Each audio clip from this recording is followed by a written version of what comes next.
Alexandre Ruiz, bienvenue sur Web TV Info. Merci de m'accueillir. Et à la Merci. aussi. Ouais. Merci de m'accueillir. Je vous en prie, avec beaucoup de plaisir. En tout cas, ça c'est la Bible des amateurs et des professionnels du rugby, du football.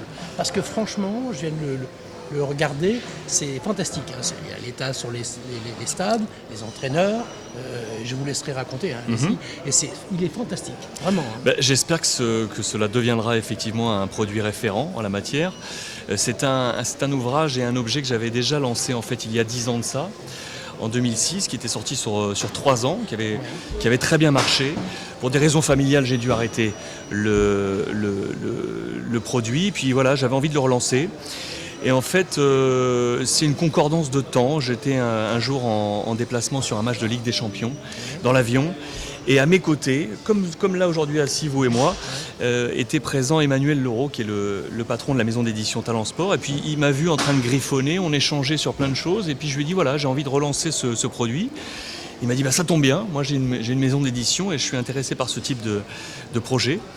Donc on a échangé ensemble, et puis voilà comment est né et relancé le dit produit. Et puis de ma collaboration avec Robert Pires, qui est un ami de longue date et qui a accepté de parrainer, de préfacer cet ouvrage.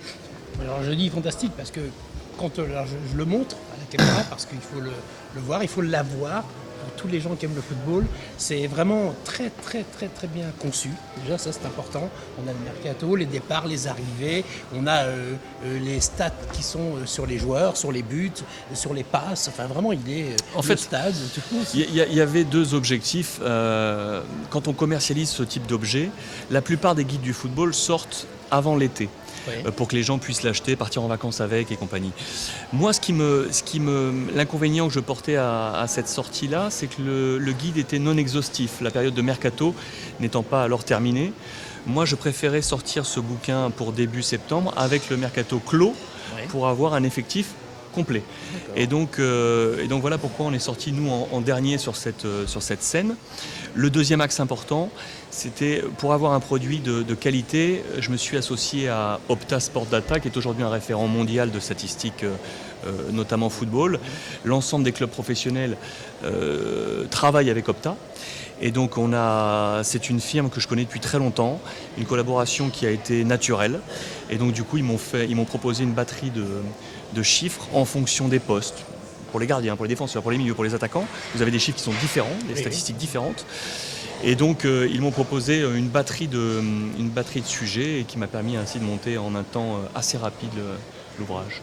Alors je voulais dire, les photos sont belles aussi, la qualité de l'ouvrage est beau. Moi c'est un LMH pour moi, c'est vraiment... Tant mieux. Oui, non mais honnêtement, très honnêtement.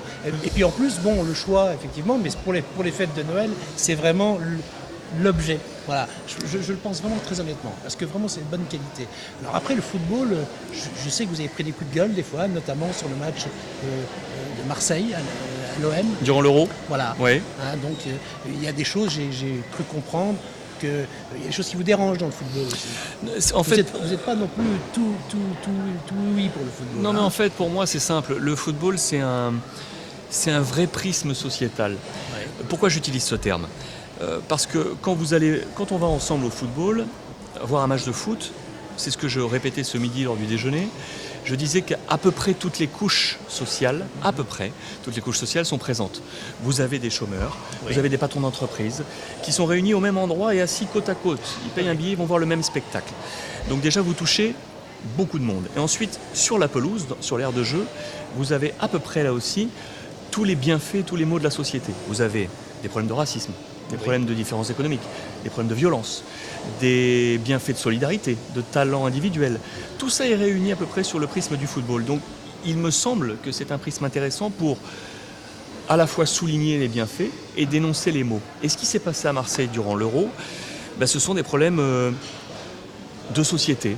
Il y avait dans les tribunes des gens qui n'avaient rien à y faire, et qui ont souligné des problèmes de géopolitique, de différences sociales, de racisme et autres entre peuples. Et en fait, le moment était un vrai moment de direct. J'ai voulu le dénoncer.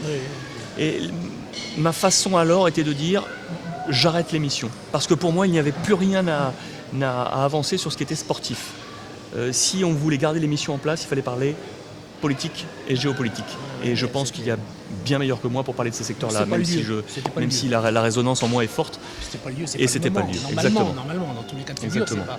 Alors, je voulais dire aussi, parce qu'on est très exigeant avec les footballeurs, je voulais simplement faire un petit clin d'œil. Moi, je sais que les footballeurs, dans le milieu social, c'est pas des gens non plus, ils sortent souvent dans des milieux difficiles.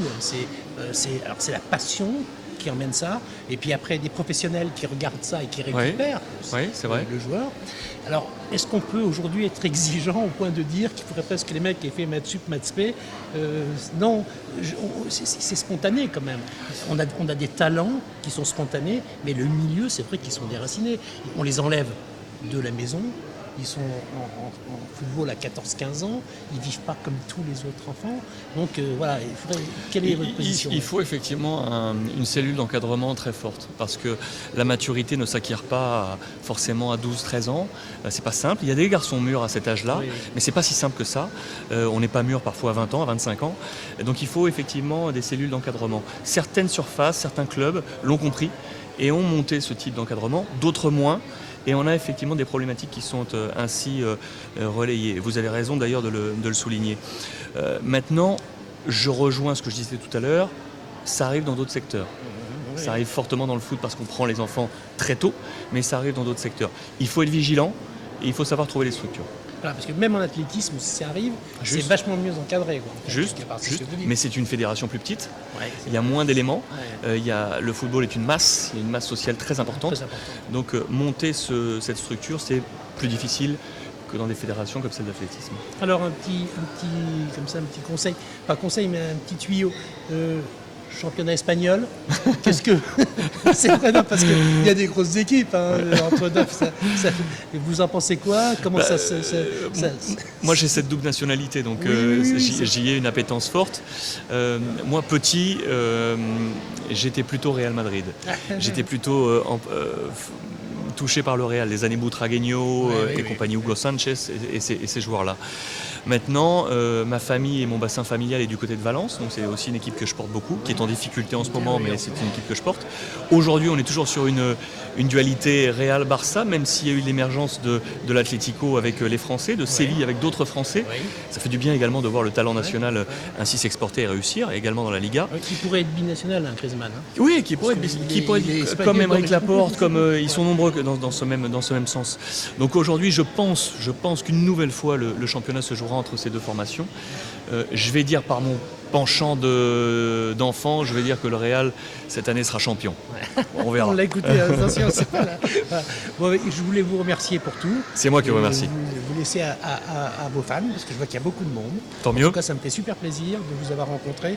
Et puis, je rappelle encore, ce guide, c'est vraiment la mâche du football. Vraiment, c'est très gentil. honnêtement. Merci de cet échange et merci de cet accueil. À bientôt. À bientôt.